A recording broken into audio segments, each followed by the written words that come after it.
I'm Deborah Owens, America's Wealth Coach, and it's time to get wealthy.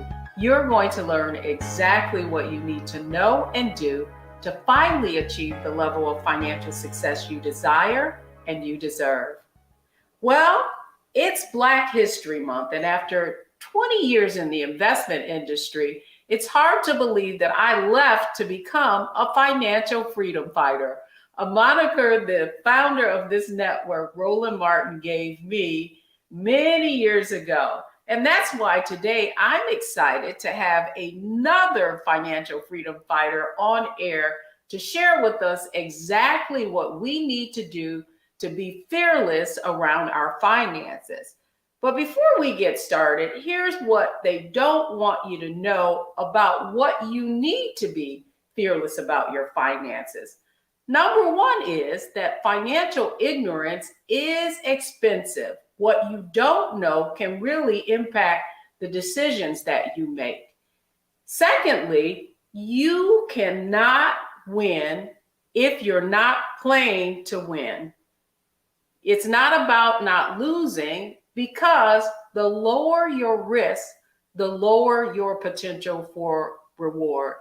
And that's why I'm excited to be introducing our next guest, Cassandra Cummings. She is founder of one of the largest Facebook groups devoted to Black women and teaching them how to invest. She's an author, she's a financial expert, and she's on Get Wealthy today to show us exactly what we need to do to fight for our financial freedom. So Cassandra, welcome back to Get Wealthy. Thanks so much for having me, Deborah. I'm glad to be back. Well, I'm glad you're back, because one of the things that I love about your book, Cassandra, is that in your book, you have put together what you call these fearless figures. And they're Black women who really are financial freedom fighters, but they're in a number of different areas. And I want to start off by asking you, because this is our framework for the show is mindset, strategy, and execution, was there anything common that you found around the mindset that all these women had to have to make their mark in the financial world? Absolutely. They definitely were able to overcome fear. They did not let fear stop them. So they had a mission, they had a goal, and they did what they wanted, what they needed to do to absolutely achieve that goal. And I think also too, just the stick-to-itiveness, determination, perseverance, all played a big role in making sure that they were able to achieve their goals. So as you read through the fearless figures, you'll see that common thread weave throughout each of their stories. One woman in particular who is actually a colleague and friend that you speak about is someone who devoted her life to sort of behavioral finance. She's Sandra Davis. And in that, she talks a lot about mindset, which I think is very important, because regardless of how much financial success you have in your career, you could still have a poverty mindset and end up with, still behaving as if you have no money. So in interviewing her, what are some takeaways that you had that you actually convey in the book? Yeah, Sandra is sort of my auntie in my head, I like to say. She's one of my financial aunties out here as well. Sandra worked with me in a mastermind program that I have myself called Queens of Capital. And she really worked with the ladies to shift mindset. A lot of women are walking around with financial traumas, and being able to overcome those financial traumas are huge to get to your financial goals. And so Sandra, her attitude is to learn the lessons of these financial mistakes or traumas or, sticky decisions that they may have made around money, and really leave that shame behind, because you can't necessarily move forward if you're still carrying these financial bags around, really weighing you down and stopping you from being successful with money. That's good. You know, one of the things that has become clear just in the work that we do on Wealthy You is that far too many women are giving from a half empty cup. And so it's almost like they're creating drama. And instead of giving with intention, they're giving from financial feeling obligated. And I know in your work, oftentimes you find that. And so the question I have for you is, some of the trauma it has been done to us, and some of it is self-inflicted. So what would you say to our audience about, you know, what they can do to set boundaries and be more intentional about the financial decisions they make? Yeah, my biggest thing is to really work with someone else, a financial professional, a money mentor, someone that's going to help you build that confidence. And I think in Fearless Finances, the reason why I highlighted Fearless Figures as well is to show that you are not alone. And this isn't something that you have to tackle by yourself. Just like people get fitness coaches, just like people have therapists, you probably need someone to also help you along the way with your money. And so don't feel like you have to really figure this out on your own, because it can be very difficult. It can be very emotional, and you need someone to help you navigate through those emotions that are tied to money to really help you overcome some of those challenges you may be facing. Good point, Cassandra.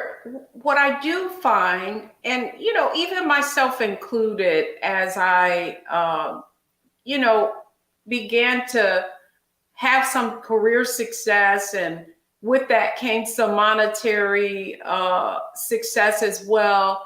I I would often find it difficult to ask for help, and I think the root of that was like I felt like I was, you know, that I should know already, or in some cases, if I didn't know, I didn't want to let people know. And so, if there's someone in the audience who you just shared that, hey, we all need help, and maybe they're sitting on the, you know, they still have some apprehension about asking for help. What would you say would be the first step to them overcoming that sense of shame and actually approaching someone for help? Yeah, I mean, I think communities that are set up like the Stocks and Stiletto Society could be a good first step, because now you have a community of women where you can visually see that they are asking for help, they are answering questions, they are embracing one another and helping people where they are financially.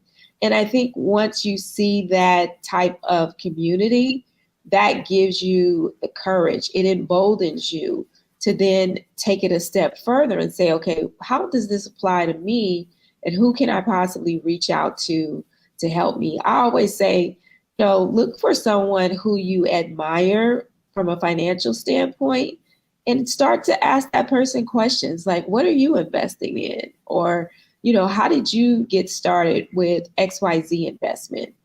And that would give you an opportunity to see if they are willing to mentor you, if they're willing to actually expose some personal financial decisions that they've made along the way.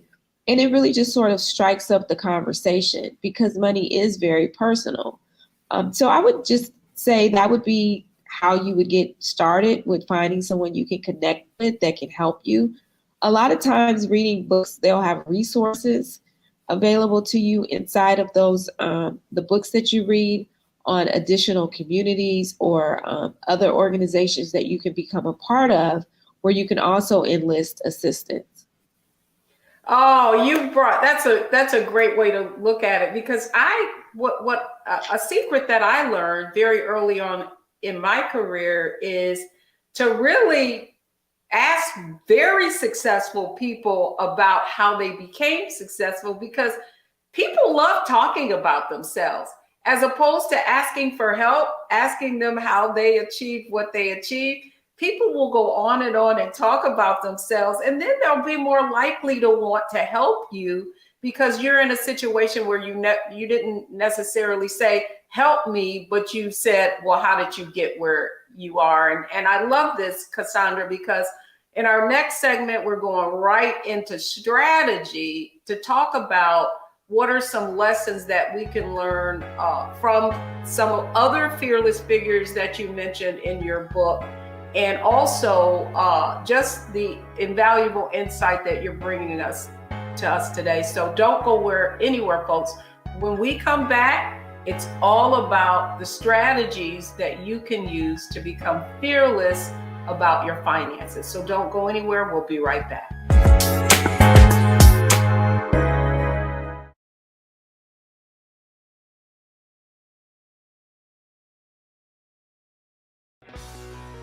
Let's be honest, as successful women, we're crushing it. Maxed out 401k and Roth IRA? Check. Aggressive savings and investments? Check. Yet, the freedom our success was supposed to buy can leave us stuck on the six-figure hamster wheel, watching retirement slip further down the road. There's another way. Get coaching courses and community at wealthyu.com.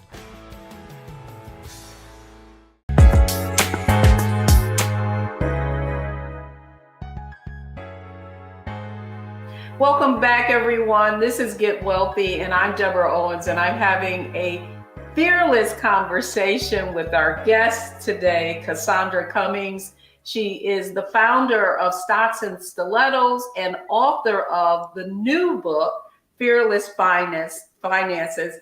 Cassandra, thanks so much for coming on Get Wealthy. Thank you. And this is all about strategy now. So in the book, you have several women that are fearless figures. And I would love for you to maybe pick one of them that that stands out in terms of the strategy that they took to accomplish the kind of success that they have financially. Yeah, I mean, I think one that I would probably select might be Sheena Allen. Sheena Allen came into the society, but she is just a very young powerhouse, and she has definitely made inroads into the financial services industry with a very unorthodox pathway, if you will. And so she started off creating apps without, using a lot of code, but she was able to enlist developers and others to really help her get some apps up and going. And then she really took on this mission of helping our community, who happens to be made up of people who are underbanked and underserved when it comes to banking. And so I think just that initial thought of, I'm going to help people who go and use like check cashing places to do their banking. I'm going to help people who use the bank, but they're constantly being hit with overdraft fees. I think that just that whole thing with helping people who don't really have a great relationship with banking, just understand how important it is to have a good relationship with banking, because banking can actually open doors to being able to access other capital programs, having the ability to touch capital, to really build your financial life or to build your business life. And so I think just having that foresight to say, let me take a step back and let me help people in my community really get this banking down. That's going to be a game changer long term for a lot of our people who have shied away from using banking. I talk about that in my book. My mom would go to the post office and actually get money orders to pay her phone, pay her phone bill, pay her rent and things of that nature. And at one point, I thought that was how you did banking. And then, there are other ways in which people have found these alternative ways in which they use banking or, outside of banking to really just survive on a day-to-day basis. So I think Sheena Allen is just a great, great example. We've got some other women who are doing some amazing things, but I think just keeping that in perspective, like, hey, I'm going to help my people. And as you know, as a matter of fact, I'm going to do well and I'm going to earn a, pretty good penny doing this too. So she's really like the epitome of not only doing well, but also, doing well financially for herself. No, that's a great point. And I love that you picked someone who really, to me, exemplifies what the wealth mindset is all about. And that is turning problems into opportunities, and that you can create value.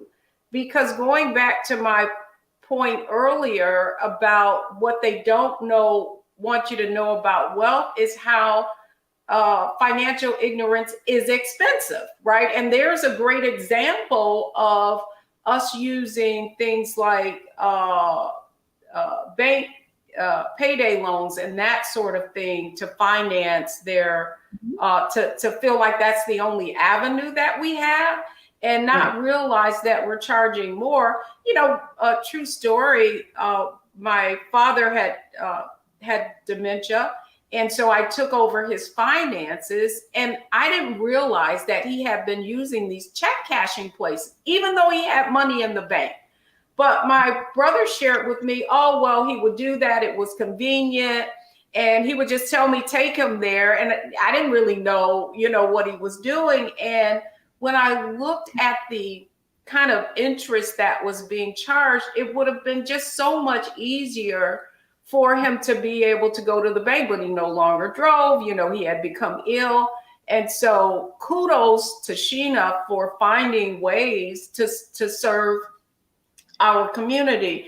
Now I want to talk just a minute, Cassandra, about the strategy around so many in our community talk about fear, are playing it safe. And what I mean by that, they're trying not to lose, right? Playing not to lose. So they feel, but what they don't realize is that you can't win that way. Right. And so to that end, what strategy would you convey to someone who knows they need to take more risk, if you will? You're certainly stocks and stilettos society, but they don't know where to start. What strategy would you give for them? Yeah, I think that you have to have a plan when it comes to your money, right? You have to tell your money where to go.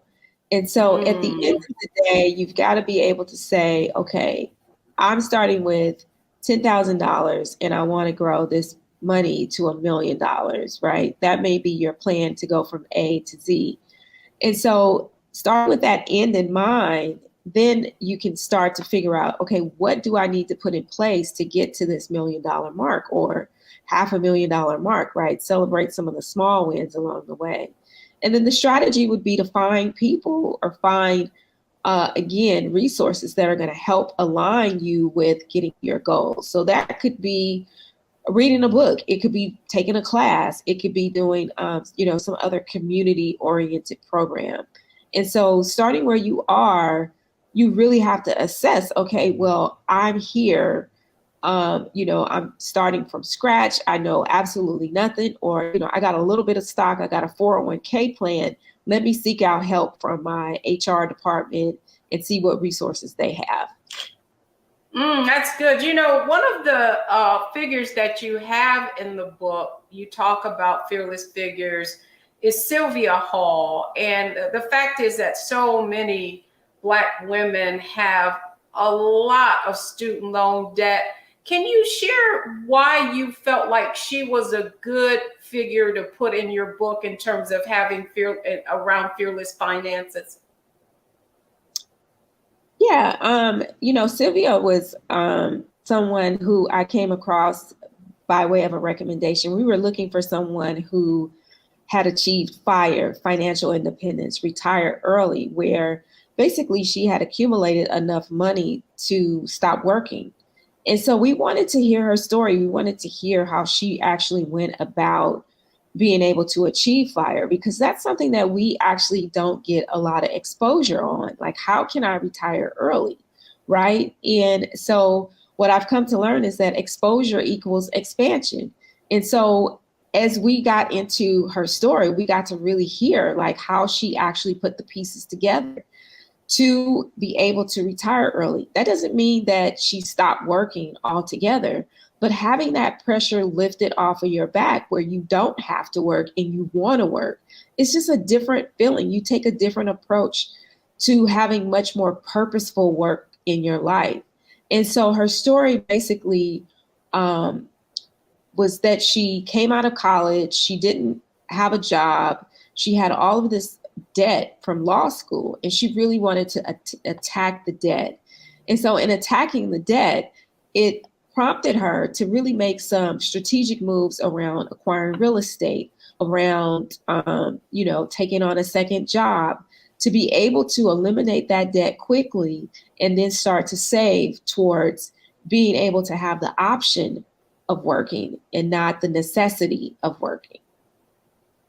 Well, it is, you know, what I found fascinating about her story is here's someone who was in the negative, you know what I mean, significantly, and yet it created a sense of urgency that once she started applying it on the negative side, it just took on a life of its own and accelerated her overall financial growth. I mean, there are some amazing, amazing stories in your book about women who took a negative and made it a positive. And, you know, I love that term in terms of, you know, negative net worth to positive net worth. I think we can look at that under so many lenses. But when we come back, I want to talk to you about execution, because I often say that knowledge is not power. Knowledge correctly applied is. And when we come back, we're going to talk with Cassandra about how, first of all, you need to go and get her book, Fearless Finances. You can find it on any bookseller, at any bookseller or platform. But now, how do you actually take this information, take some of what we've learned from these fearless figures and apply it? We'll be right back.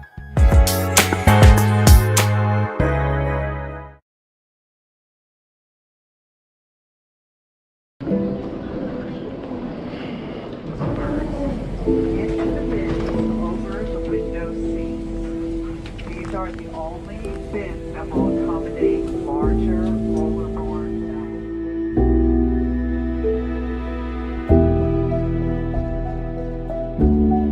They put 10 in here? 10, and you don't come out until you die. And you eat him, you hoop 10. Oh my God.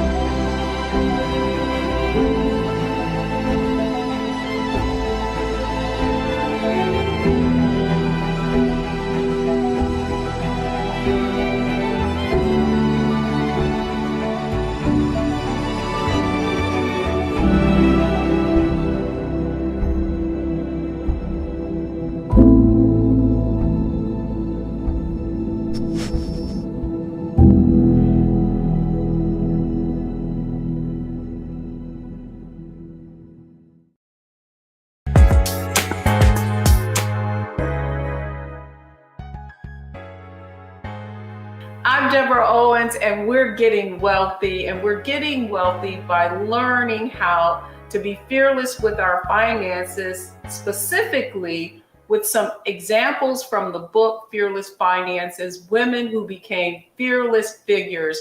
Let's welcome Cassandra Cummings back to Get Wealthy. Cassandra, I've been so inspired by so many of the stories. I do want to talk just a minute about execution. And one of the points that you make in the book is, you know, all of these fearless figures, you identified them for what specific strategies do you feel like they had that were similar, that allowed them to have the kind of success that they've had in so many different areas of their finances? Yeah, I think one of the most common things is, again, team, or, having a money team, having other people help you. This is not something that you can really achieve on your own. So whether it's through a financial advisor, whether it's through some sort of money mentor or things like that, I just can't echo that enough, stress that enough, that you really do have to have someone really, open up the door, hold your hand, and getting to the next level. And I think that's something that our community has a hard time with. People in our community are very prideful. I don't need anybody. I could do it on my own type of attitude. And I think if you shift that, you can find that your financial goals and objectives are within reach and relatively quickly. And so you don't have to necessarily belabor the process, if you will, by really trying to spin your wheels and figure this stuff out on your own. The Fearless Figures, they each have taken on something different. We have Devon Reeves in there, who has taken on the approach of building wealth through hotel investment in hotel ownership.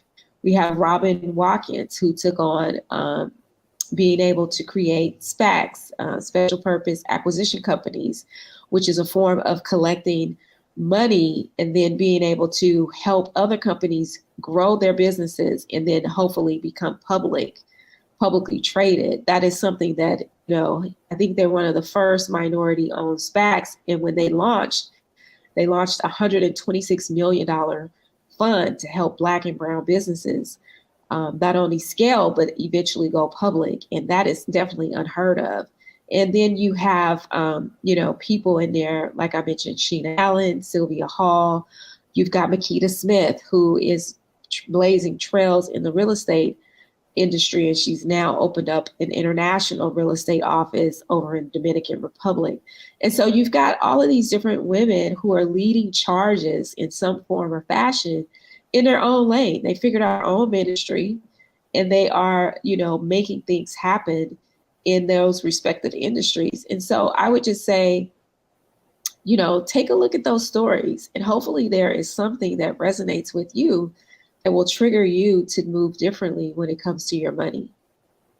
You've brought up something that is recurring in each of these segments, and I think it's so important in that our audience understand, and it is the need to reach beyond your current level of network and circumstance. I do believe that often we have to be careful of the advice that we seek.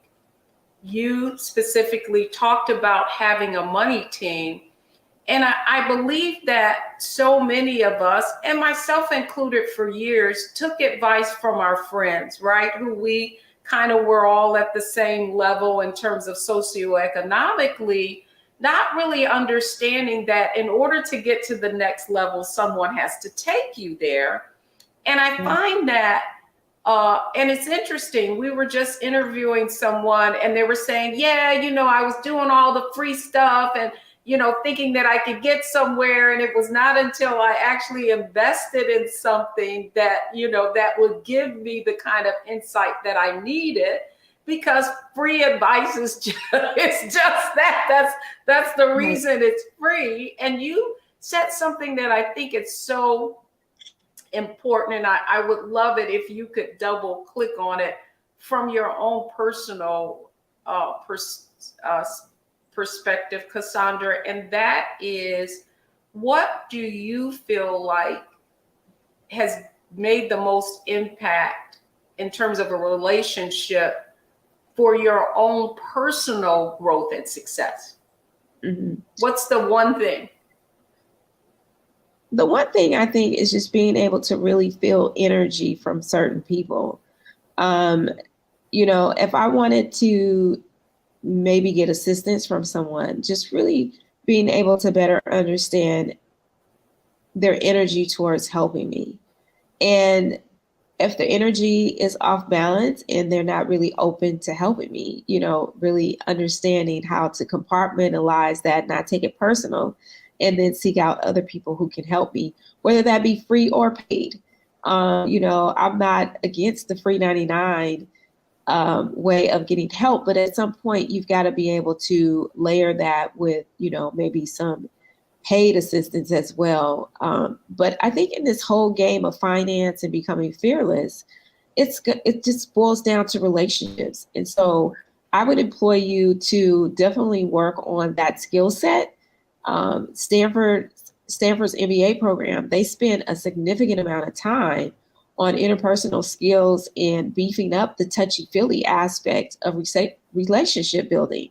And if you look at and study any millionaires, multimillionaires, billionaires, it really boils down to the relationships that they have, because those are going to be the people when a deal comes across the table, when a real estate investment opportunity comes across the table, they're going to keep you in mind, or they're going to be looking out for your best interest and say, hey, we've got this deal that we're looking for investors in, or we're looking for this opportunity to fund, in your name.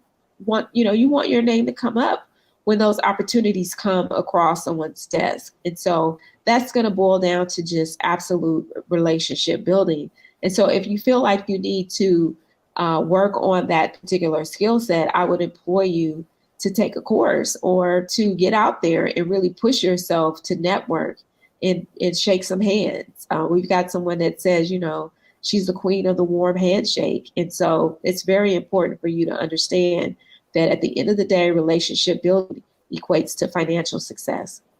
That's good. That's good. That's great advice, Cassandra. The book that is still in my bookcase and that I gave to my son, and I give to anyone who's starting out their career is very old school, but I actually took his course, and it's How to Win Friends and Influence People, Dale Carnegie. That's it.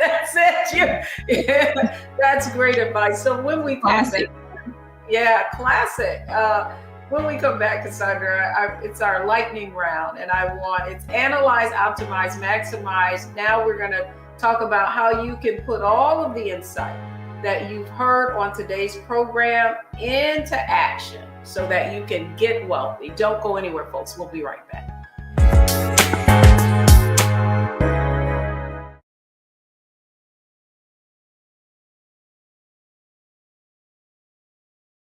Black Star Network is here. Oh, no punch! I'm real revolutionary right now. Thank you for being the voice of Black America. All momentum we have now, we have to keep this going. The video looks phenomenal. See, there's a difference between Black Star Network and Black-owned media and something like CNN. You can't be Black-owned media and be scared. It's time to be smart. Bring your eyeballs home. You dig?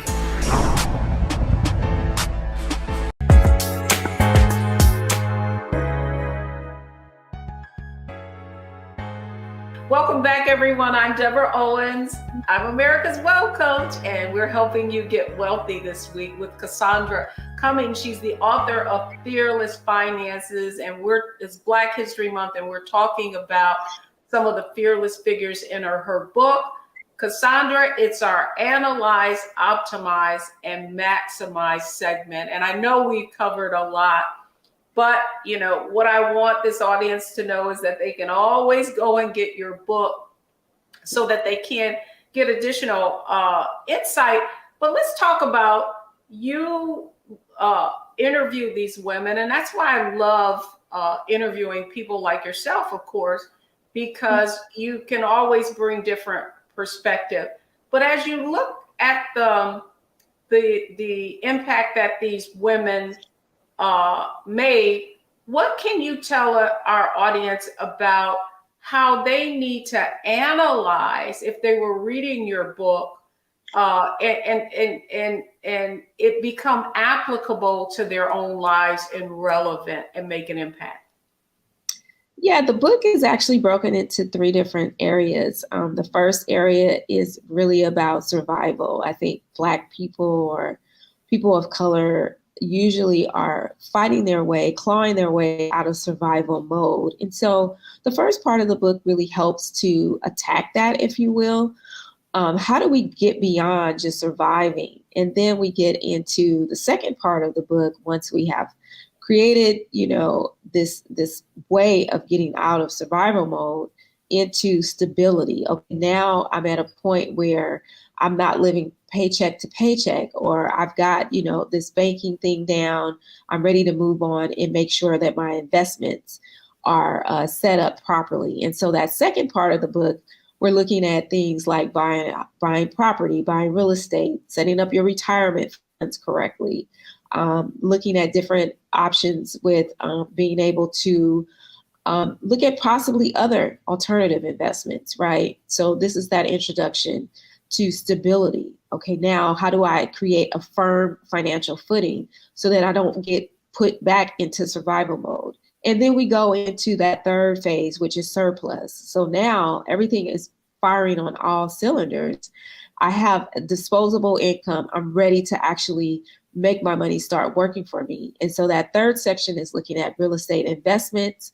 It's looking at creating a dividend income portfolio with your stock investments, which is, pretty much passive income opportunities, and looking at other investment opportunities such as angel investing as well. And so that's pretty much the third area that I cover. So those would be the three: survival, stability, and surplus.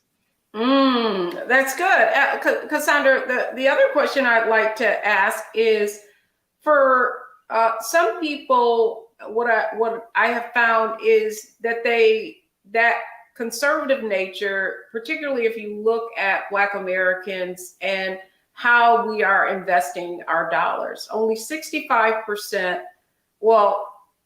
not only 65% of Black American households don't own equity investments.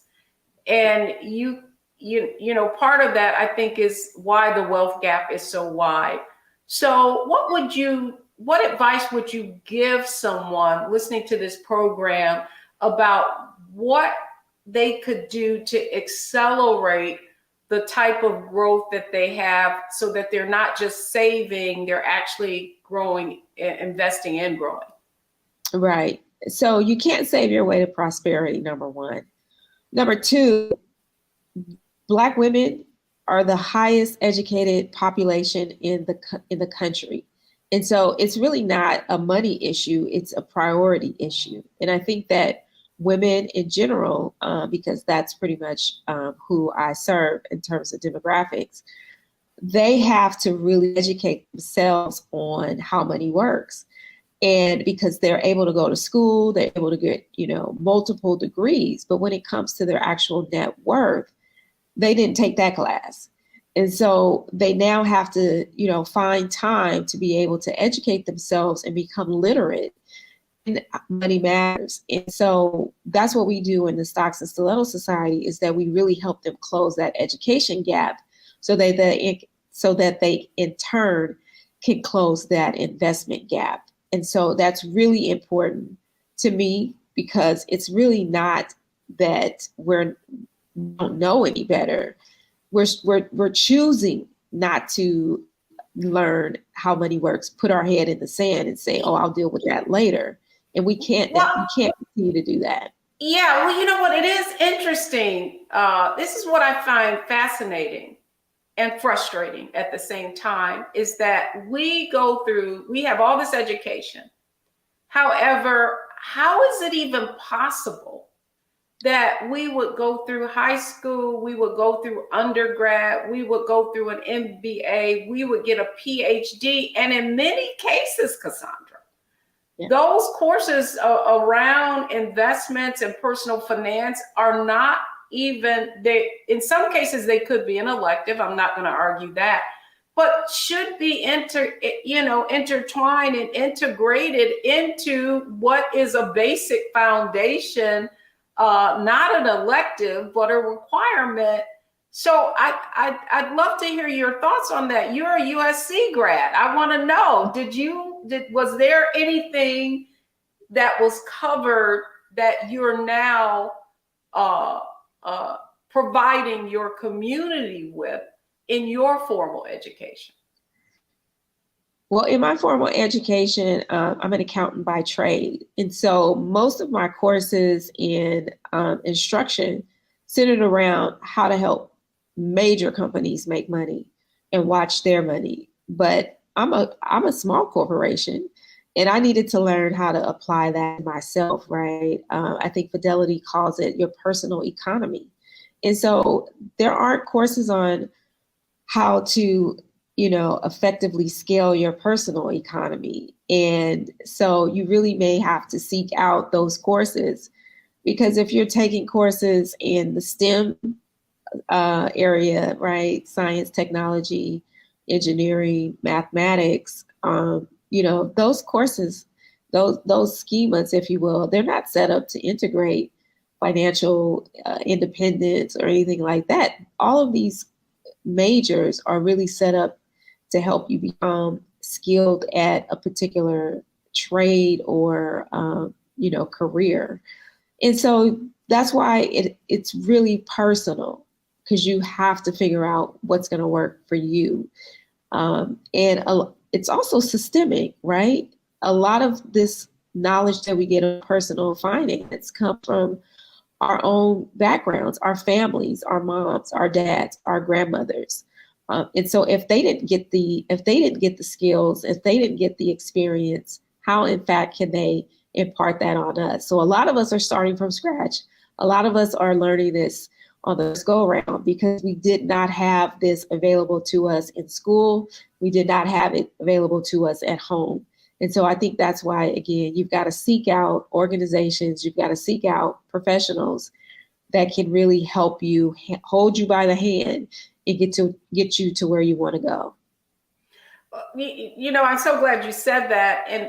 And one of the reasons that I really asked that question is because I do find that the fear of investing, the need to, focus on not losing as opposed to gaining is directly correlated to that disconnect, that lack of exposure to risk, that understanding, like if you were investing and the market went down and your family had been investing for years, and they would say, oh no, don't be fearful of that. That's just natural. And in fact, that can work in your favor. If you don't have that person telling you that, if you didn't grow up with that, then that's why I love the title of your book, Fearless Finances, because I would submit to you that so much of our lack of ownership of those assets are just a lack of exposure and a lack of experience. Yeah, I mean, exposure equals expansion. And so one thing at USC, I got exposed to what wealth really looked like. I went into fraternity houses where, white male students resided, and I got a chance to see, how they were living. And a lot of the times they actually hired out Black cooks. There were Black cooks working in these frat houses. And so it just gave me a whole different perspective on how they navigate finance, how they go about accumulating wealth, and how they take care of their children at school, which was way different. I was lucky if I got a care package. So yes, definitely a lot different. Yeah, and at the end of the day, Cassandra, why I loved having this conversation with you was that we're talking about generational wealth. And so when we come back, I want to share the three takeaways from today's show. So don't go anywhere, folks. We'll be right back.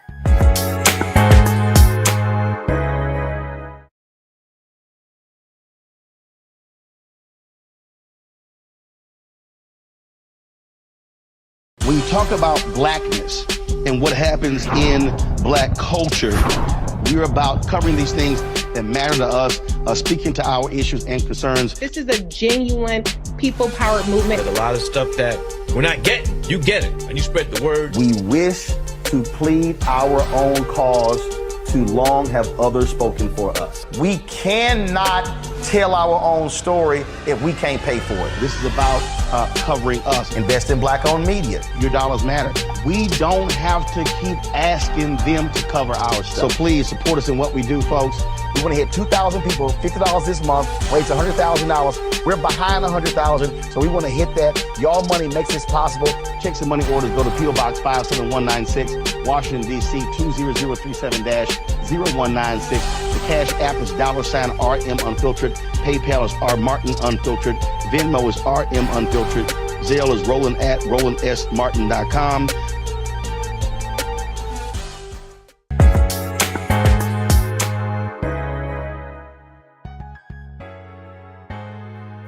Welcome back, everyone. Well, we've covered a lot on today's show, Fearless Finances. And before I close out on the three things, I'd like to welcome Cassandra Cummings back on the show, on Get Wealthy, to just give us a closing comment. Cassandra, if you could sum up what we've talked about today, particularly in the perspective of Black History Month, what would you say to our audience?